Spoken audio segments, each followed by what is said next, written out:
उससे पहले कि मैं स्पिरिचुअलिटी के बारे में आपको कुछ बताऊं, पहले मैं अपना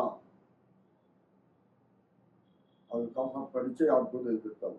इस वक्त मैं हरियाणा के गुड़गांव जिले में रहता हूँ अपने परिवार के साथ। वैसे मूल रूप से मैं बस्ती जिला उत्तर प्रदेश का रहने वाला हूँ, लेकिन पिछले 44 सालों से मैं हरियाणा में रह रहा हूँ। 1960 में जब मैं 5वीं क्लास में पढ़ता था, तब मेरे पिता मुझको लेकर बाबा जयदेव के पास गए थे।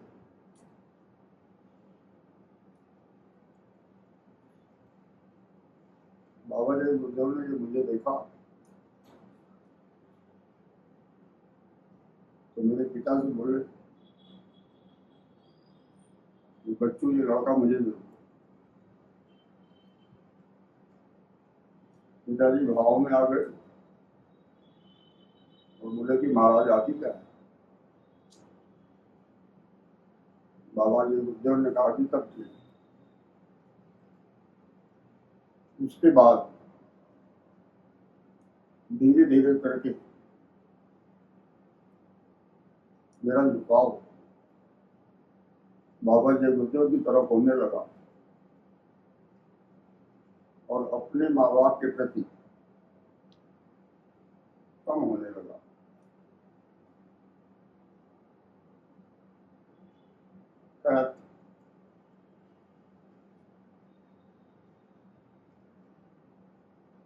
पढ़ाई के साल थे,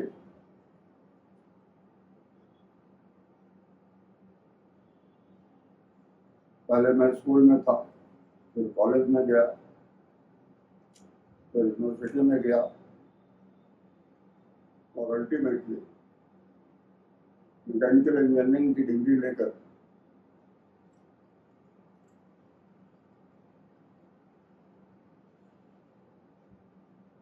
मैंने पढ़ाई से संन्यास लिया।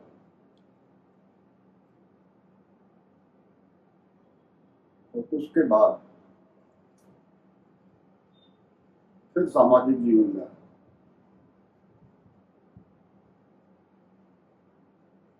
लेकिन बचपन से ही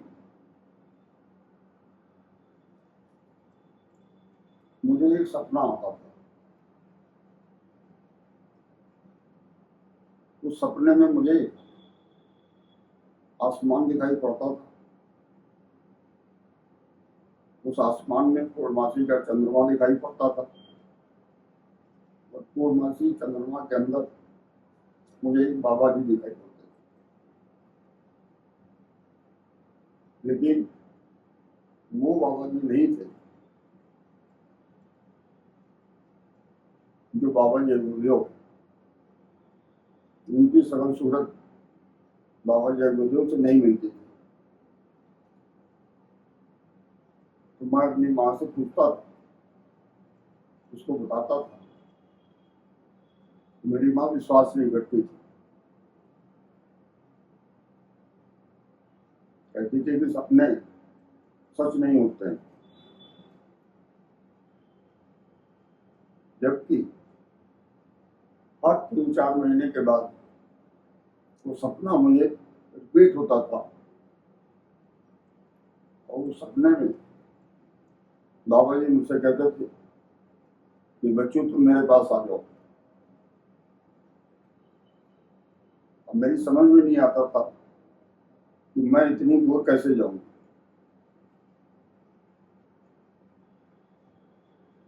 सपने सच नहीं होते हैं, इसके लिए एक दिन मैं दिन में ही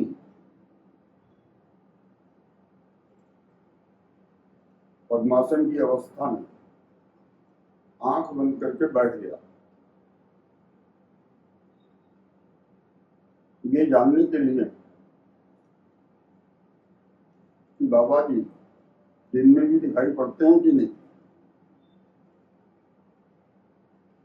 3-4 मिनट के बाद फिर वही सपने वाला सीन मेरी आंखों के सामने आ गया। मुझे बड़ी खुशी हुई। मैंने जाके अपनी माँ से कहा कि तू कहती है कि सपने झूठे होते हैं, आज तो मैंने दिन में ही देख लिया, जगते हुए।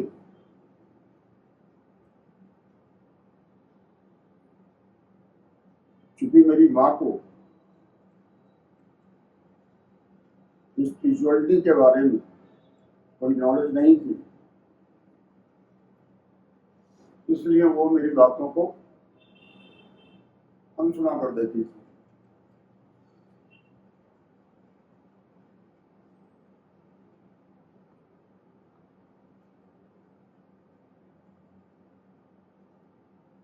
आप लोगों ने देखा होगा कि जब आप अपनी आंख को बंद करते हैं तो सामने सब काला काला दिखाई पड़ता है,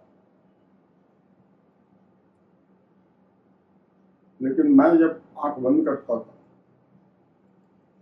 तो मुझे काला नहीं दिखाई पड़ता था। नीले रंग का आसमान जैसा कि ऊपर है, ऐसा आकाश दिखाई पड़ता था और उसमें पूर्णमासी का चंद्रमा दिखाई पड़ता था। और उस चंद्रमा के अंदर बाबा जय गुरुदेव के जो गुरु थे,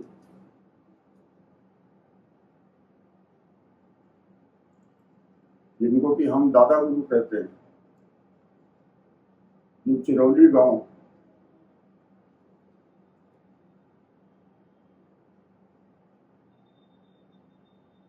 अलीगढ़ जिले में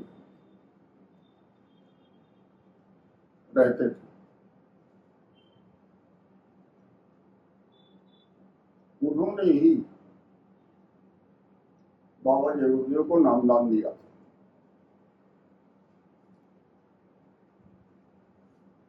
और उनके सामने ही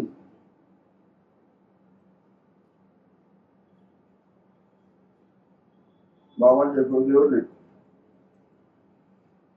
वो सब क्रियाएं की जिसके द्वारा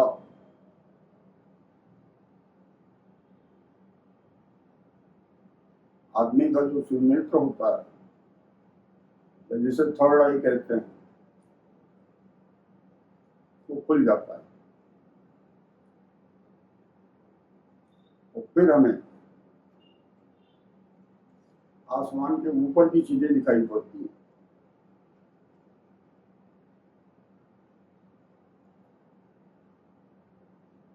आसमान के ऊपर हमारा पहला कदम स्वर्ग में पड़ता है,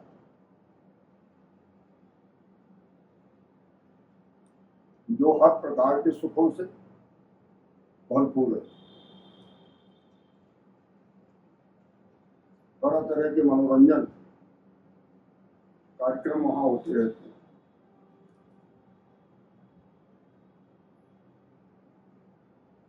वहां के फूल कभी मुरझाते नहीं, ना ही उन फूलों की खुशबू कभी कम होती है।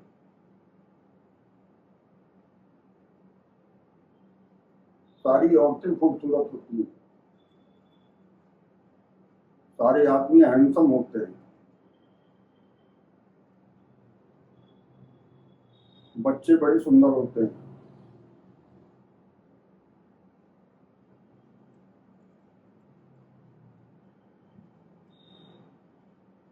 स्वर्ग में बच्चे आंखों के द्वारा पैदा होते हैं,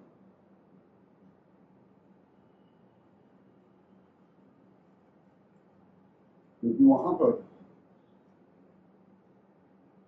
5 तत्व का शरीर नहीं है, वहां पर 17 तत्वों का शरीर है, जिसको कि लिंग शरीर कहते हैं। स्पिरिचुअलिटी का मतलब होता है ऐसी चीज जो आपके स्पिरिट से संबंधित हो।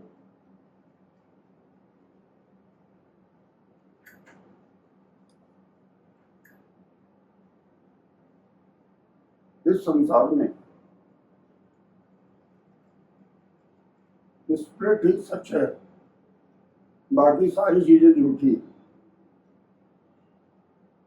क्योंकि स्पिरिट कभी नहीं बदलती, बाकी सारी चीजें बदलती रहती हैं। तो जिसमें बदलाव हो उसे सच नहीं माना जाता। सच उसे माना जाता है जिसमें बदलाव ना हो, जो हमेशा एक सी रहे, एक जैसी दिखे।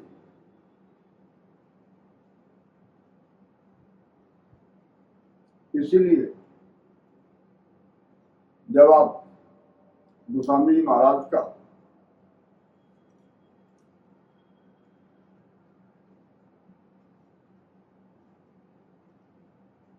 गोस्वामी जी महाराज की रामायण पढ़ेंगे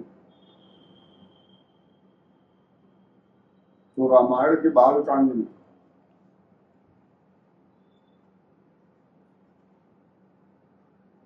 उन्होंने इस सृष्टि की रचना कब हुई, कैसे हुई, इसकी तरफ हल्का सा इशारा करते हुए लिखते हैं। एक अनीय अनामा अज सच्चिदानंद प्रभु धामा व्यापक विश्व रूप भगवाना। मतलब वो एक था, अनीय था, मतलब हमेशा रहता था, नित्य रहता था, कभी गायब नहीं होता था। अनामा, उसका कोई नाम नहीं था, क्योंकि उसके कोई माँ बाप नहीं थे। नाम जो है वो हमेशा माँ बाप के द्वारा ही रखा जाता है। सच्चिदानंद, वो हमेशा सच्चित और आनंद में रहता था। उसी को दुनिया भगवान के रूप में जानती है। उसी ने सृष्टि का निर्माण कार्य शुरू किया। पहले न धरती थी, न आकाश था, न हवा थी, न पानी था, कुछ नहीं था। न स्वर्ग था, न वैकुंठ था, न राम थे, न कृष्ण थे। तो वो पुरुष जो अनीय था, अनामा था,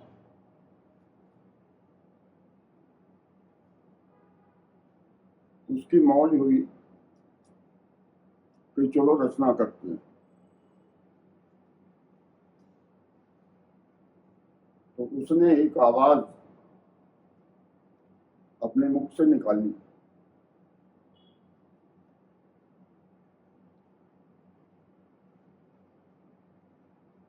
और उसी आवाज पर 3 मंडल बन गए।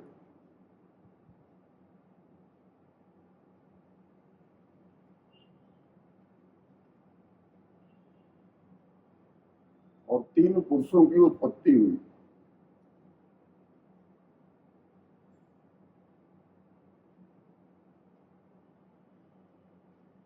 एक को अगम पुरुष कहते हैं, दूसरे को अलग पुरुष,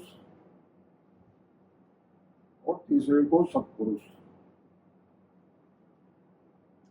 सत्पुरुष जहां रहते हैं उस लोक को सतलोक कहते हैं। उसके बाद रचना बंद हो गई। बहुत दिनों तक बंद पड़ी। फिर सतलोक में जो सतपुरुष थे उनकी मौज हुई कि चलो रचना को विस्तार करते हैं। तो उन्होंने अपनी पत्नी से कहा कि तुम अपने मन से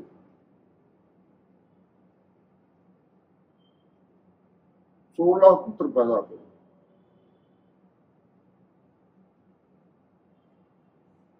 तो उन्होंने 16 पुत्र पैदा किया,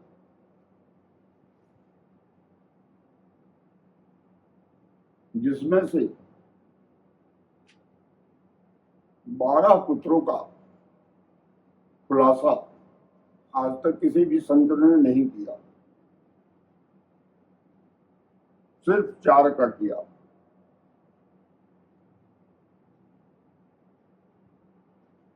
इसलिए मैं भी आपको इन्हीं 4 पुत्रों के बारे में बताऊंगा।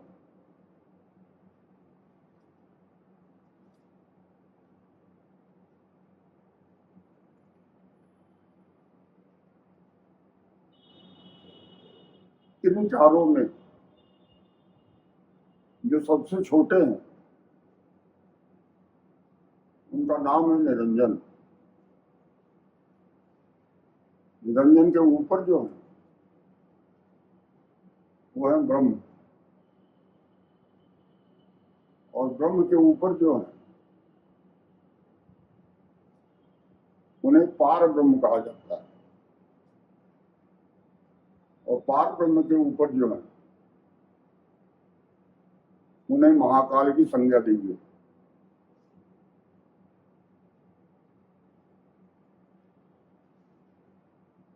तो जो सबसे छोटे पुत्र थे निरंजन,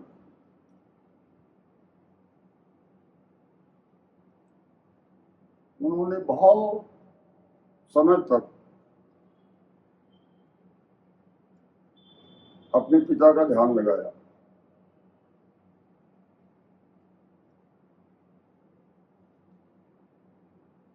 और उनकी तपस्या से खुश होकर सतपुरुष ने कहा कि मैं तुम्हारे तप से प्रसन्न हूं, तुम कोई वरदान मांग सकते हो।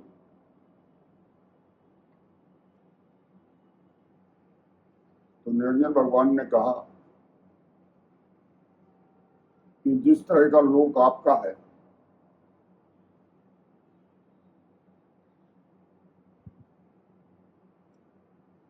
इसी तरह का लोक मुझे दे दीजिए।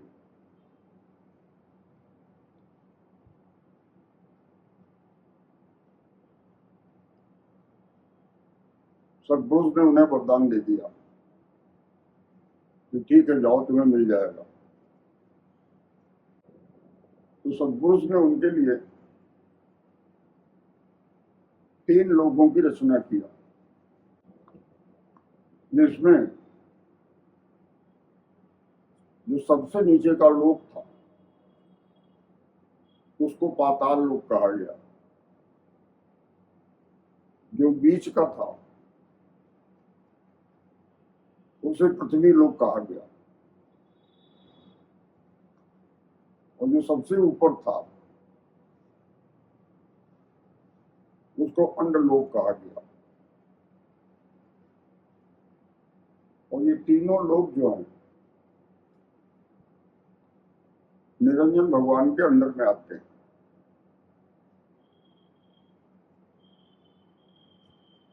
निरंजन भगवान की पत्नी का नाम है आद्या महाशक्ति।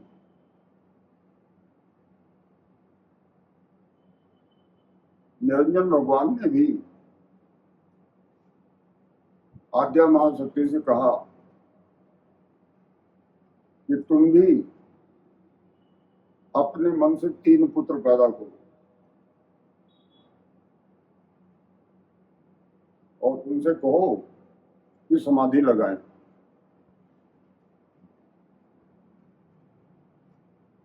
तो आद्या महाशक्ति ने 3 पुत्र पैदा किया,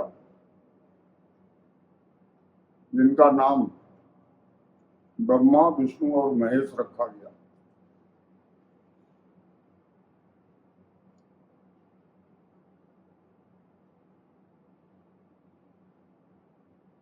उन तीनों ने आद्या महाशक्ति से पूछा कि मेरे पिता कौन है?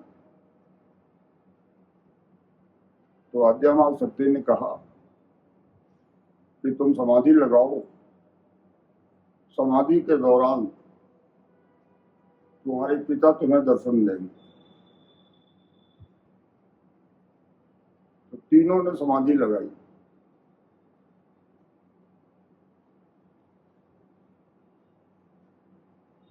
लेकिन तीनों में से किसी को कुछ दिखलाई नहीं पड़ा। हाँ, ब्रह्मा को आकाशवाणी सुनाई पड़ी और उस आकाशवाणी में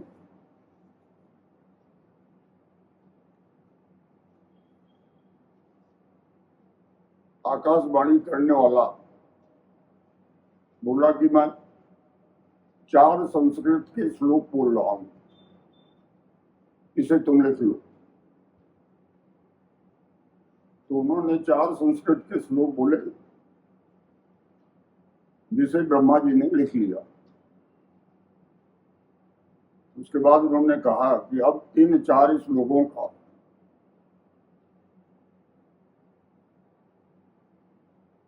इन 4 श्लोकों की व्याख्या करो। तो पहले श्लोक की जो व्याख्या किया, उससे पहला वेद बना। दूसरे श्लोक से दूसरा वेद, तीसरे श्लोक से तीसरा वेद और चौथे श्लोक से चौथा वेद। इस तरह हमारे 4 वेदों की रचना हुई।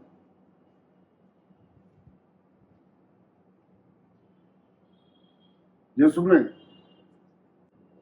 सारे लोगों का वर्णन,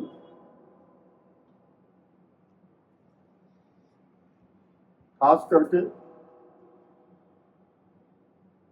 पाप और पुण्य का वर्णन,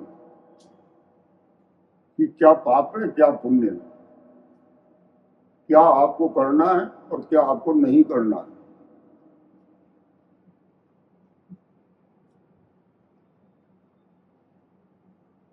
और ब्रह्मा जी से कहा कि तुम इसे घूम घूम कर लोगों को सुना दो। तो 10,000 साल तक ब्रह्मा घूम घूम कर लोगों को वेद सुनाते रहे, उसका मतलब बताते रहे।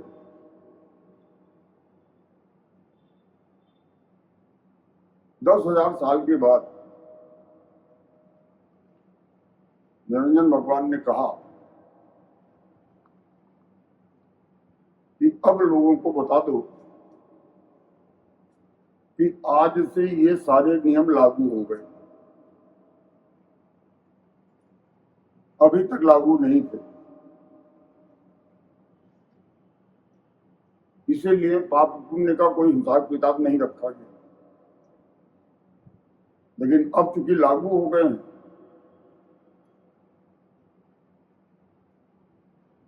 तो अगर तुम पाप कर्म करोगे तो वो पाप में लिखा जाएगा, पुण्य कर्म करोगे तो पुण्य में लिखा जाएगा, और फिर उसके अनुसार तुम्हें फल मिलेगा।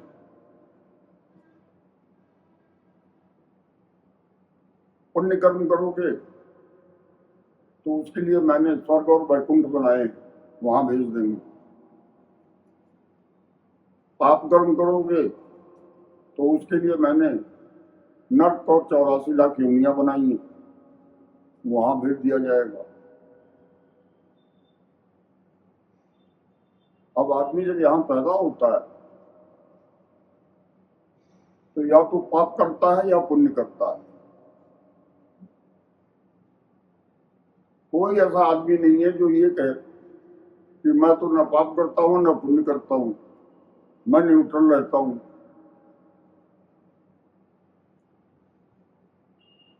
तो चूंकि शुरू शुरू में लोगों को वेदों में लिखी हुई चीजें याद थी, इसलिए कोई भी पाप कर्म नहीं करता था, सब पुण्य कर्म करते थे। इसीलिए जो पहला युग आया उसे सतयुग कहा गया।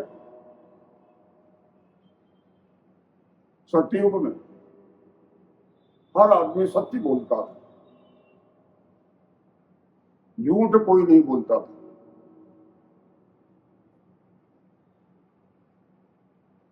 क्योंकि सबसे बड़ा धर्म जो है वो सत्य बोलना है, और सबसे बड़ा पाप जो है वो झूठ बोलना है। धर्म न दूसर सत्य समाना, ये गोस्वामी जी महाराज ने रामायण में लिखा।